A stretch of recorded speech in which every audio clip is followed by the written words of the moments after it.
The city breathed with the low, constant hum of traffic and distant sirens. Snow had begun to dust the fire escapes, a sign of the coming winter. Within a cardboard box tucked in an alley behind a bustling diner, a white cat with unusual blue eyes dozed fitfully. His thoughts were a quiet thrum of anticipation. Soon, very soon, everything would change. A shadow fell across the opening of the box.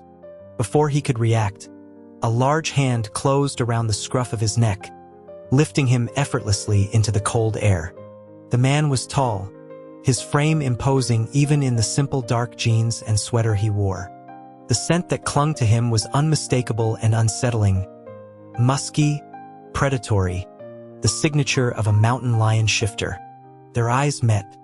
The man's face was all sharp angles and a severe handsomeness that held no warmth, his gaze assessing and direct. The cat's mind raced, a jolt of pure instinct shooting through him. He let out a low growl. A hiss formed in his throat. He twisted, claws extending. More figures emerged from the gloom of the alley, their forms bulky in leather jackets. The same potent mountain lion scent mingled with the coppery tang of recent violence. One of them spoke, his voice a gravelly murmur. "Mr. Sterling, everything's secure up front. What are you doing back here?" Sterling. The name landed in the cat's consciousness with a cold weight. Julian Sterling. Rumors painted him in blood and ice, a leader who'd carved his way to the top of the shifter enclaves through sheer, ruthless force, leaving even family in his wake. All fight drained from the small feline body. His ears flattened against his skull, and his threatening claws retracted, becoming harmless soft pads. The momentum of his aborted struggle carried one paw forward, pressing squarely against the man's cheek. The skin was surprisingly warm. Julian Sterling didn't flinch. A slow, deliberate smile touched his lips, revealing the hint of a sharp canine. The cat felt a tremor run through his own small frame. The large hand shifted, a thumb gently kneading the soft pad of the paw still against his face. He didn't seem angry. A note of intrigued amusement colored his voice. "Found an interesting little thing." The journey was made in the plush, silent interior of a black SUV. Anxiety was a tight coil in the cat's stomach. The divide between their kinds was ancient and deep. The mountain lion clans viewed the smaller, more adaptable feline shifters as frivolous and weak, a disgrace to their shared taxonomy. The cat clans saw the mountain lions as brutish thugs, their methods needlessly cruel. They coexisted in the city's underbelly by pointedly ignoring each other. Yet Julian Sterling seemed genuinely convinced he'd merely picked up a stray. He held the cat firmly, running his hands over the white fur with a focused intensity that felt less like affection and more like possession. A low chuckle vibrated in his chest. So soft. He touched everywhere. The delicate ears, the curve of the jaw, the soft belly. The proximity was overwhelming. The cat finally lost patience, lashing out with a swift paw.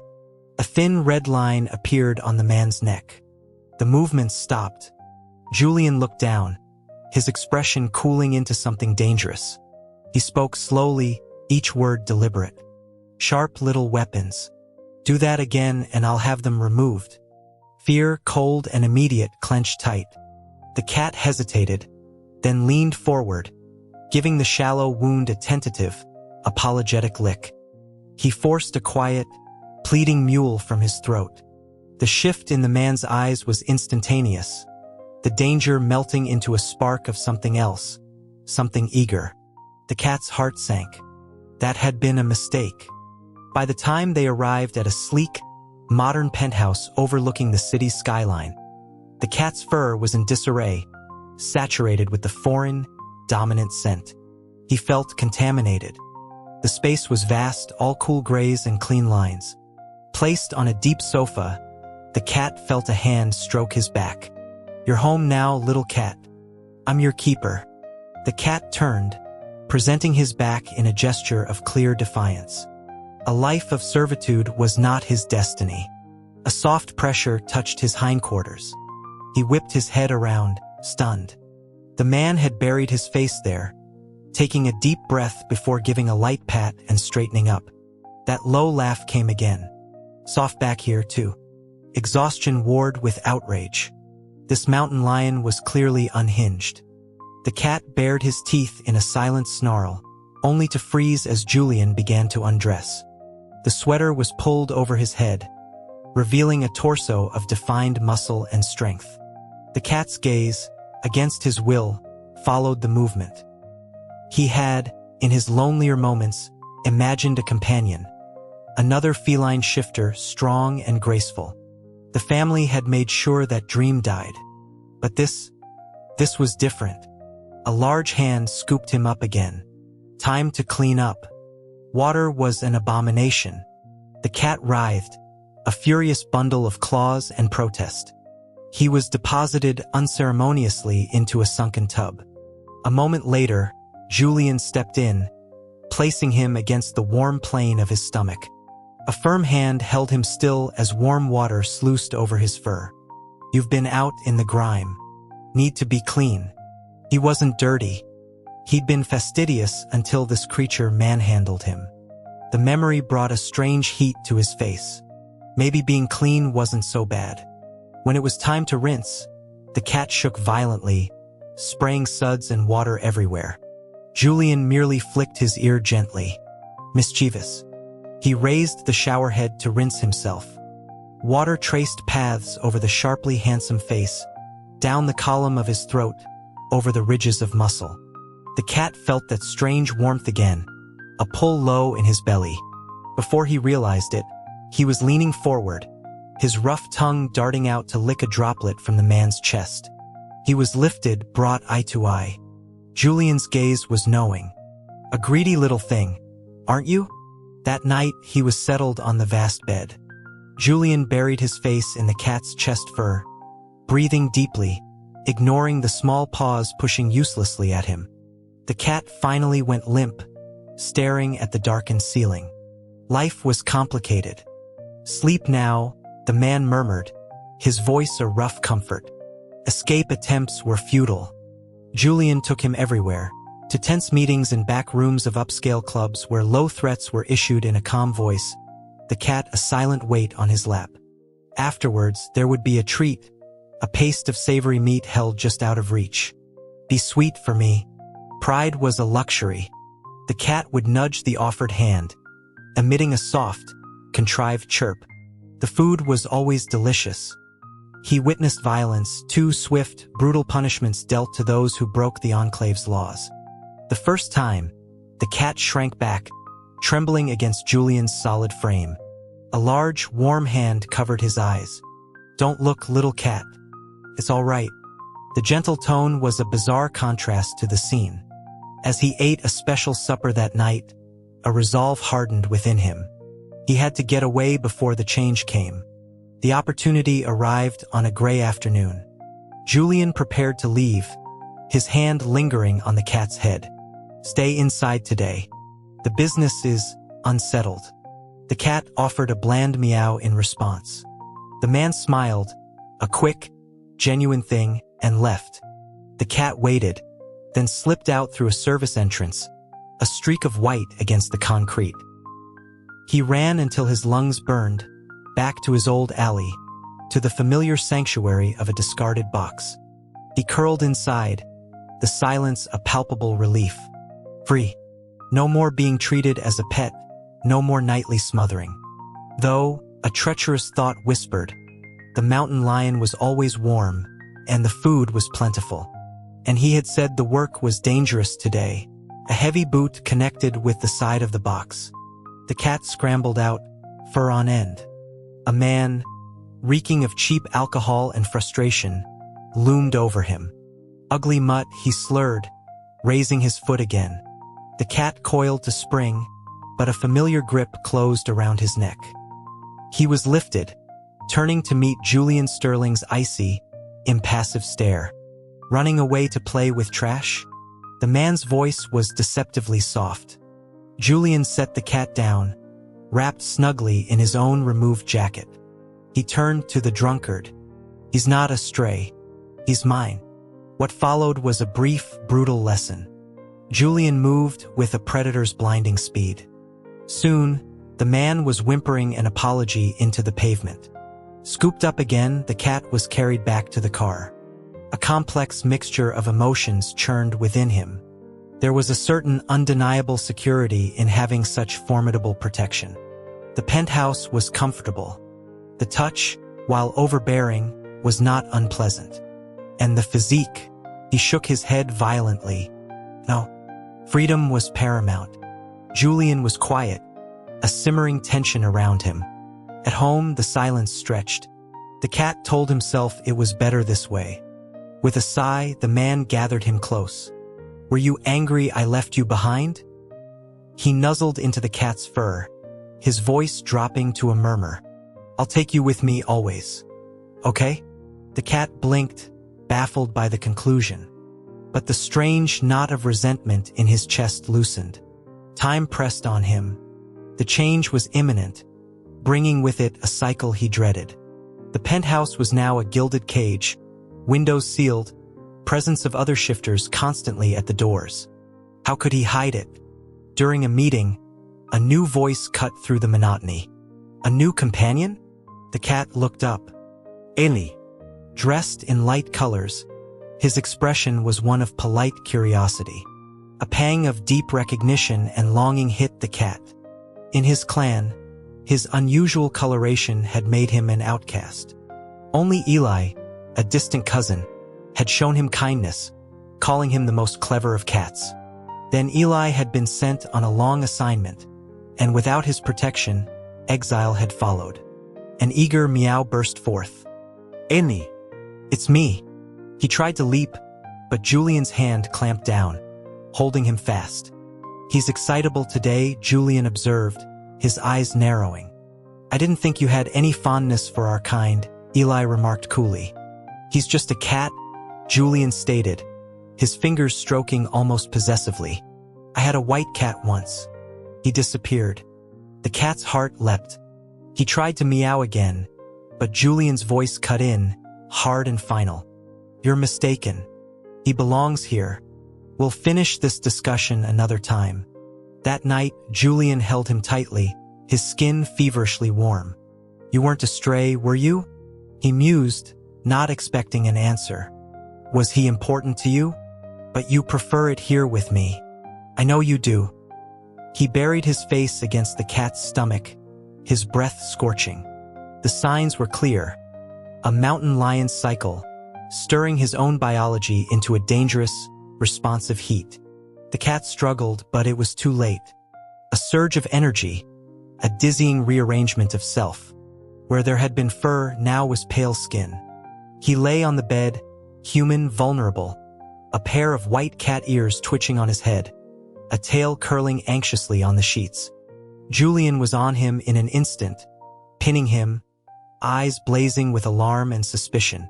Who are you? Where is my cat? Overwhelming heat clouded his thoughts. He couldn't speak. His tail moved of its own accord, wrapping tightly around Julian's wrist. Julian stilled, his gaze raking over the ears, the tail, the flushed human face. Understanding dawned. A shifter. His voice was gravelly. The air was thick with the scent of sweet, desperate heat. Let me go, the young man finally managed, his voice unfamiliar to his own ears. He tried to pull away, but his tail held fast. He tugged at it, furious and embarrassed. Julian watched him struggle, his own eyes darkening, but he held himself back. You're in season. I don't take what isn't willingly given. You think I want this? The shifter spat, pulling futilely at his own traitorous tail. A wave of frustrated, hormonal tears pricked his eyes. The rejection stung. He wiped at his face angrily.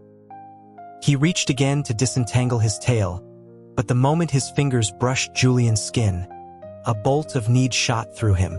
The mountain lion's scent, once offensive, was now a narcotic.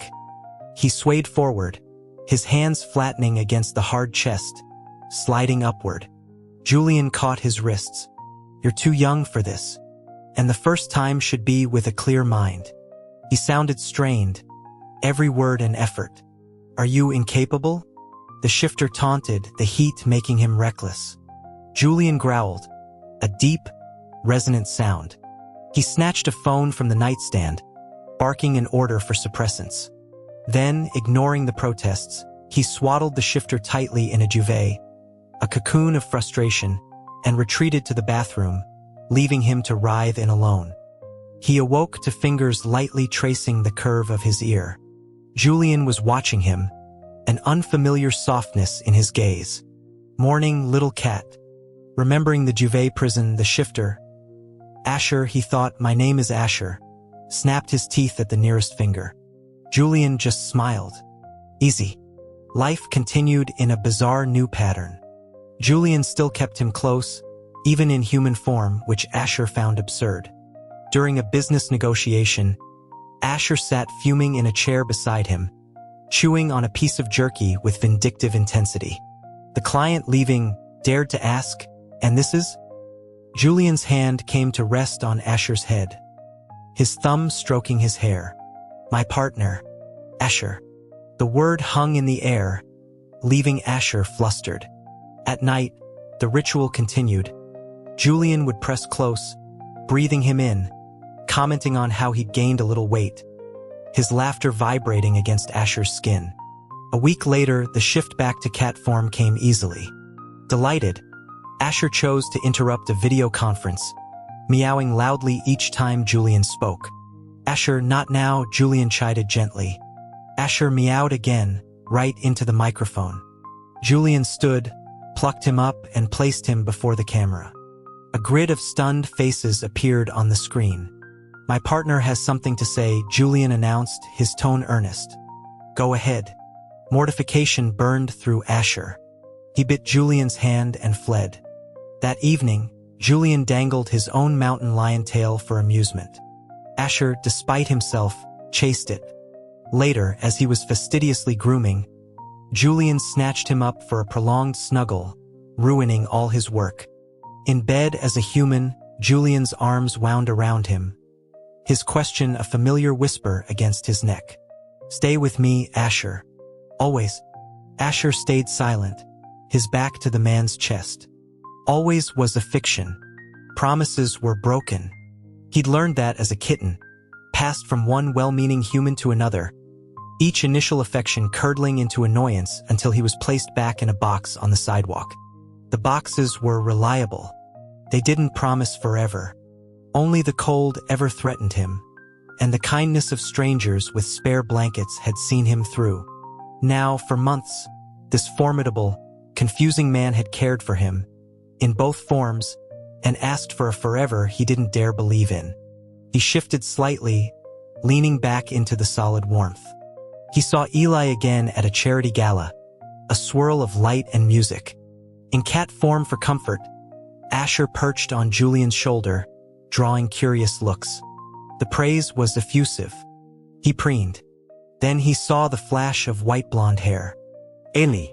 In a moment, Asher was gone, darting through the forest of legs to tug at Eli's trousers. Eli looked down, surprised, and lifted him. Julian Scott?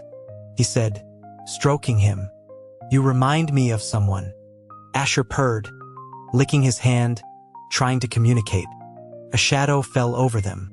Julian's expression was stormy as he reclaimed Asher. My apologies. He's feeling playful. He turned without another word, carrying a frantically looking back Asher away. In their hotel suite, Julian pressed him against the door, his body tense. Is he the reason you won't answer me? What does he have that I don't? Besides Asher, he's spoken for. My brother's scent is all over him. Asher blinked. Eli is my cousin. Your brother? I thought you... Julian's jaw tightened. My brother wanted out of the family business. He staged his death. The others, they made their choices. I don't concern myself with the stories people tell. The careful, emotionless explanation was undercut by the tension in his fists and a flicker of something vulnerable in his eyes. Don't look at me like that. Asher's heart gave a peculiar twist. He wriggled free, shifted on the bed, and rolled onto his back, exposing his belly, his tail giving a slow, inviting wave. Julian was on him in an instant, his face buried in the soft fur, his shoulders relaxing. Asher placed a paw on his head. Fine. His chest was available this once. Later, Julian arranged the meeting. They went to Eli's suite, but the door was opened by a younger man who shared Julian's build and intense eyes. He leaned lazily on the frame. Julian, where's Eli? Recovering. The younger man, Cade, deliberately loosened his collar, revealing a landscape of faint scratches. He radiated satisfaction. Asher tried to peer past him, but Julian's hand covered his eyes. Control yourself, Cade. A low laugh. Sure. I'll let you know when he's up. And hey, nice to finally meet you, Asher. Back in their room, Asher asked what was wrong with his cousin. Julian whispered a blunt explanation that made Asher's face burn. You're all insane, he muttered. When they finally talked, Eli held him tightly, his own eyes bright. I'm so sorry I wasn't there. Asher hugged him back, breathing in the familiar, comforting scent. It's okay. Are you and Cade? Eli's cheeks colored, but his voice was cool. He's just a mountain lion I tolerate. And you? With Julian? Asher considered. He's just a mountain lion I tolerate, too. Good. If you tire of him, you know where I am. The next day, Asher declined to accompany Julian. Stay out of trouble, Julian said, kissing his forehead. The moment the door closed, a slow smile spread across Asher's face. Trouble was his specialty. He started with a vase. It made a wonderfully destructive sound. A set of crystal tumblers followed. He shredded pillows with gusto, filling the air with a snowstorm of feathers. He tore into the upholstery with his claws. All the pent-up chaos of a lifetime spent pretending to be docile erupted in a glorious, devastating catharsis. He sat amidst the ruins, waiting, his heart a frantic drum. This was his truth. Mischievous, destructive, untamable. Now he would see the real Julian Sterling. Now he would be discarded. He was ready. He had Eli now. He had his box. Julian entered and stilled, taking in the apocalyptic scene. His face was unreadable. He walked over, lifted Asher, and held him at eye level. Asher stared back, waiting for the fury. Julian sighed. You think this would make me send you away? You have a poor understanding of what it means to care for someone. All I see is that I didn't give you enough of my attention today. He brought the cat to his chest, his hand a steady weight. I missed you too. Damn him. Damn this incomprehensible, sentimental predator. Asher felt a hot prickle behind his eyes. Are you crying? Julian asked softly. Asher turned his head away. Shift for me. Let me make it better. He refused. This form is fine too. Julian proceeded to nuzzle and pet him, his voice a low murmur against his fur. Mine. All mine. Asher, be my partner. My kind mates for life. Stay with me always. Asher placed a paw on the man's cheek. A soft meow. Julian's eyes darkened.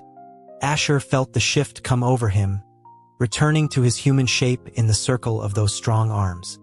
Since you asked so nicely, Asher whispered, his face warm. Later, in the steamy bathroom, Julian's hands and mouth traced paths over his skin, relearning his human form.